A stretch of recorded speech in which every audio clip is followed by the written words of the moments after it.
Welcome to the Best 5-Minute Wine Podcast. I'm your host, Forrest Kelly. From the seed to the glass, wine has a past. Our aim at the Best 5-Minute Wine Podcast is to look for adventure at wineries around the globe. After all, great minds think alike. Let's start the adventure. Our featured winery is... We continue our conversation with Marketing Director of Black Mesa Winery, Katherine.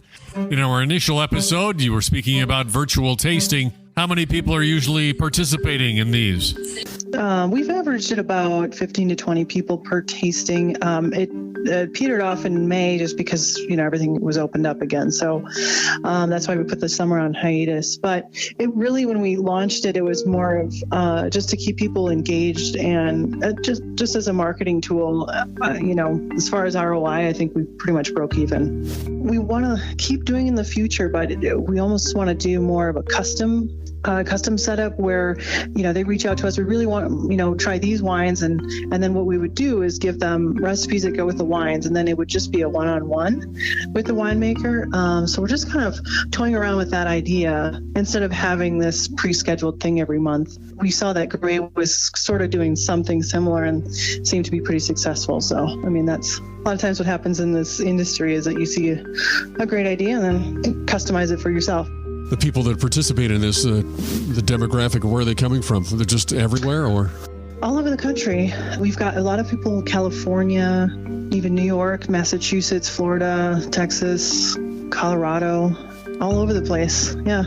And are they people that have visited the winery, or are they just, they've got some kind of New Mexico connection? Yeah, most of them had visited the winery at some point before. Some of them are referrals from friends that had come here. We've had that situation where somebody's visited and they gifted them this virtual tasting. And so we've been able to incorporate some new taste buds from there. So the tasting room is intimate. Of course, obviously it's all changed now, but we've come to a good spot with our tastings. We have a carpenter that is actually our assistant winemaker, and he made the wine barrel staves into these tasting. So we can put the tastings in these staves. So when you come in, you order the flight, and it comes in a wine stave. And so you get to taste 5 wines, and it's before you would have one glass, and then they would just pour you a splash, and you'd have to come back for the glass. And we found that having that take the entire flight and then being able to enjoy it with friends and family has really actually been a benefit to both of us. We're able to see more people.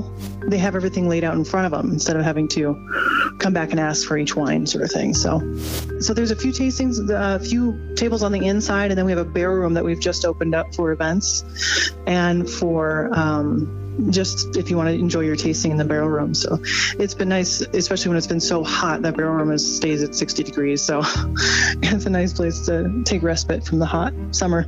Can you describe for me the New Mexico scenery as you drive up to the winery? So it is a gorgeous drive. I drive from Santa Fe, and when I first moved out here, it's just like, this is like a Clint Eastwood film. And so it's real rustic. You see the mesas as you're driving up. Then you get into towards the Taos, as you come into the Rio Grande Valley. Just north of Velarde, you're right next to the river. So you've got the Rio Grande on one side, and then you have this huge mesas on the other side that are all littered with petroglyphs.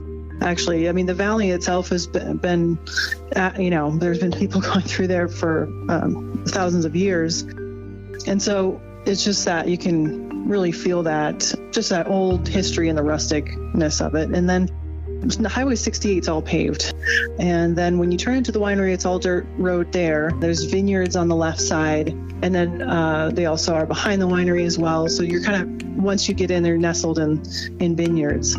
We have a really nice patio outside that I think we can seat at least 40 people out there, if not more, comfortably. And that's The patio is surrounded by lilac trees. During this time of year, actually, we have hummingbirds, and there's just a ton of hummingbirds. We've got probably 10 feeders up, and so it's just sort of entertaining to sit there and drink a glass of wine and watch the hummingbirds. So as you're sipping the glass of wine, watching the hummingbirds and the other festivities on the winery, how long can a guest expect to stay on the property? They can expect to spend an hour.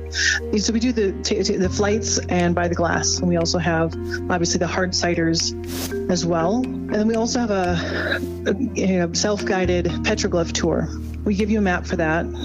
You can grab a glass of wine, and if you choose not to do a tasting, or if you want to do it after your tasting, you can take a glass of wine, and it's only about a quarter mile. There's, right on that trail, there's over 100 petroglyphs that you can see.